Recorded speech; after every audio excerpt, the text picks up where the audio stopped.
Hello दोस्तों, स्वागत है आपका आपके पसंदीदा यूट्यूब प्लेटफॉर्म नोट्सबुक आईएएस पे।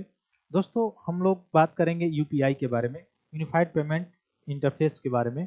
इसको जो लॉन्च किया गया था, किसके द्वारा किया गया था? एनपीसीआई के द्वारा लॉन्च किया गया था। और एनपीसीआई को किसने जो है लॉन्च किया था? वो आरबीआई ने लॉन्च किया था, आपको पता भी होगा, यानी रिजर्व बैंक ऑफ इंडिया।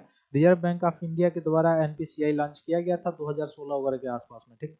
उससे पहले तो एनपीसीआई है क्या? National payment corporation of India, ठीक है। तो एनपीसीआई ही भीम ऐप जो है बनाया, यूपीआई बनाया। इवन आप देखे होंगे एक फास्टैग करके आता है जिसमें जो टोल टैक्स कटता है।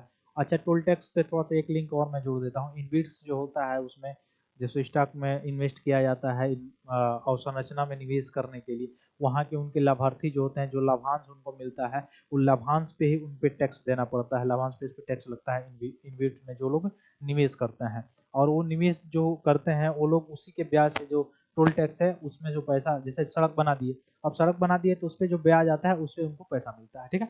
तो एनपीसीआई याद रखिएगा, national payment corporation of India, उसी के द्वारा यूपीआई बनाया गया था, यूनिफाइड पेमेंट इंटरफेस।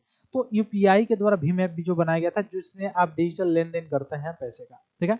और डिजिटल लेन देन में आप देखेंगे तो बहुत सारी कंट्री, जैसे फ्रांस हो गया आपका, बांग्लादेश को छोड़ दीजिए, बांग्लादेश नहीं है, फ्रांस हो गया, नेपाल हो गया आपका, इवन श्रीलंका हो गया, ठीक है। तो ये सभी देश जो है, सिंगापुर जो हो गया, यह यूपीआई को जो है अपना चुके हैं, ठीक है। तो यहाँ से भी प्रश्न अभी देखे थे आप लोग, जो 2025 में आया था यूपीएससी में। तो यूपीआई से रिलेटेड जो है बहुत सारे कंट्री जो है यूपीआई को जो है अपना रहे हैं। तो यूपीआई जो है इस पेमेंट में, चूंकि बहुत सारे लोग ऐसे हैं जिनके पास कीपैड जो है फोन है, तो कीपैड फोन एक है तो इसमें एक आता है यूपीआई 123। अब यूपीआई 123 है क्या? देखिए, यूपीआई का एक छोटा वर्जन है यूपीआई लाइट। यूपीआई लाइट में एक सीमा है बाउंडेशन, अभी आगे मैं बताऊंगा कितना बाउंडेशन है। उस बाउंडेशन को अभी इस पिछले ही वर्ष, अभी 2024 के लास्ट में जो है बढ़ाया हुआ है, ठीक है, आरबीआई के द्वारा बढ़ाया गया है। और एक जो है जिसके पास कीपैड फोन होगा, जैसे मान लीजिए जिसके पास स्क्रीन टच फोन है, वो तो यूपीआई के द्वारा स्कैन कर लिया, नंबर ले लिया, तुरंत भेज दिया, पैसा ट्रांसफर कर दिया, ठीक है। लेकिन जिसके पास नंबर नहीं, जिसके पास मतलब डिजिटल मोबाइल नहीं होगा, जिसके पास कीपैड फोन होगा, वह कैसे करेगा?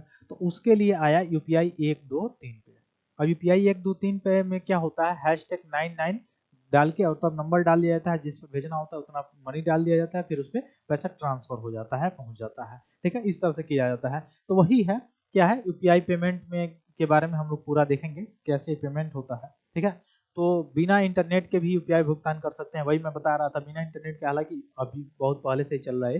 बिना इंटरनेट का मतलब कि वही यूपीआई 123 है, उसके द्वारा, यानी कीपैड जो मोबाइल होता है, कीपैड जो फोन होता है जिसमें इंटरनेट सेवाएं नहीं चलती हैं, डायरेक्ट सिम, केवल कॉलिंग होता है, मैसेज होता है, उन सब मोबाइल से, उन सब जो फोन से कैसे पैसा जो है ट्रांसफर किया जा सकता है। हालांकि उसमें लिमिट है, उसमें भी लिमिट है कि किस लिमिट तक आप पैसा ट्रांसफर कर सकते हो, ठीक है। ये सारी चीजें हैं। तो एनपीसीआई ने इसको बनाया है, यूपीआई लाइट एक्स पेश किया है, ठीक है। तो NPCI national payment corporation of India के द्वारा बनाया गया है। और साथ ही आप स्टार 99 हैश कोड का उपयोग करके भी बिना इंटरनेट के यूपीआई लेन देन कर सकते हैं, ठीक है। तो ये एक नया लॉन्च किया गया है इसमें। अब क्या कर सकते हैं, कैसे भुगतान करेंगे? तो स्टार 99 हैश डायल करेंगे, आपके फोन के डायलर में स्टार 99 हैश डायल करें और फिर उस पर कॉल करें। फिर उसके बाद से आपको आएगा भाषा चुनने के लिए। भाषा चुनने के बाद आपके पास विकल्प होगा हिंदी, इंग्लिश, जो भी भाषा है उसको आप चूज करेंगे। चूज करने के बाद आएगा सेंड मनी चुने। तो सेंड मनी में, तो सेंड मनी अगर आप चुनेंगे या भुगतान करेंगे, तो भुगतान या सेंड मनी विकल्प चुनेंगे। उसके बाद विकल्प चुनने के बाद से मोबाइल नंबर या बैंक अकाउंट नंबर जिस पे आपको ट्रांसफर करने हैं पैसे, उसे या जिसे आपको पैसे भेजने हैं, उसकी यूपीआई आईडी, मोबाइल नंबर या बैंक अकाउंट नंबर आप दर्ज करेंगे। और दर्ज करने के बाद आपको क्या करना पड़ेगा, अमाउंट दर्ज करना पड़ेगा जिसको भेजना है, जितना अमाउंट। उसके बाद से यूपीआई जो आपका पिन होगा, उस पिन को जब आप दर्ज करेंगे तो सीधे जो है वह जिसको प्राप्त करता है उसके पास, उसके खाते में वो पैसा ट्रांसफर कर लिया जाएगा, ठीक है। और यूपीआई लाइट एक्स जो है ये क्या है, यह सुविधा बिना इंटरनेट के 5,000 रुपए तक का भुगतान करने की अनुमति देता है। अब इस सुविधा का उपयोग करने पर आपको 0.50 प्रति लेन देन का शुल्क भी देना होगा, ठीक है, पूरा फ्री नहीं है, तो ये भी याद रखिएगा। यूपीआई लाइट एक्स का उपयोग करने के लिए आपको अपने बैंक की वेबसाइट पे जाके या अपने बैंक ऐप के माध्यम से इसे सक्षम कर सकते हैं आप। अब इस सुविधा के लिए उन लोगों के लिए उपयोगी है जिसके पास इंटरनेट कनेक्टिविटी नहीं है, या ऐसे इलाके में रहते हैं जहाँ इंटरनेट कनेक्टिविटी, जैसे बहुत दूर दराज जो इलाका है वहां पे, या जिनके पास स्मार्टफोन नहीं है, या जो ऐसे क्षेत्र में रहते हैं जहाँ इंटरनेट कनेक्टिविटी जो है कम है, वहाँ पे इसका उपयोग जो है सार्थक होगा। ठीक है, तो बिना इंटरनेट के यूपीआई पेमेंट करने के लिए आपका मोबाइल नंबर आपके बैंक अकाउंट से लिंक होना चाहिए, तभी तो जाएगा। अगर आपके बैंक अकाउंट से मोबाइल नंबर लिंक नहीं होगा तो कैसे जाएगा सुविधा। ठीक है, तो ये सुविधा आधिकारिक यूएसएसडी कोड जो है *99# के माध्यम से ही उपलब्ध है। तो ये सारी चीजें जानकारी थी, फिर मिलते हैं हम लोग अपनी अगली क्लास में, तब तक के लिए बहुत बहुत धन्यवाद दोस्तों, जय हिंद।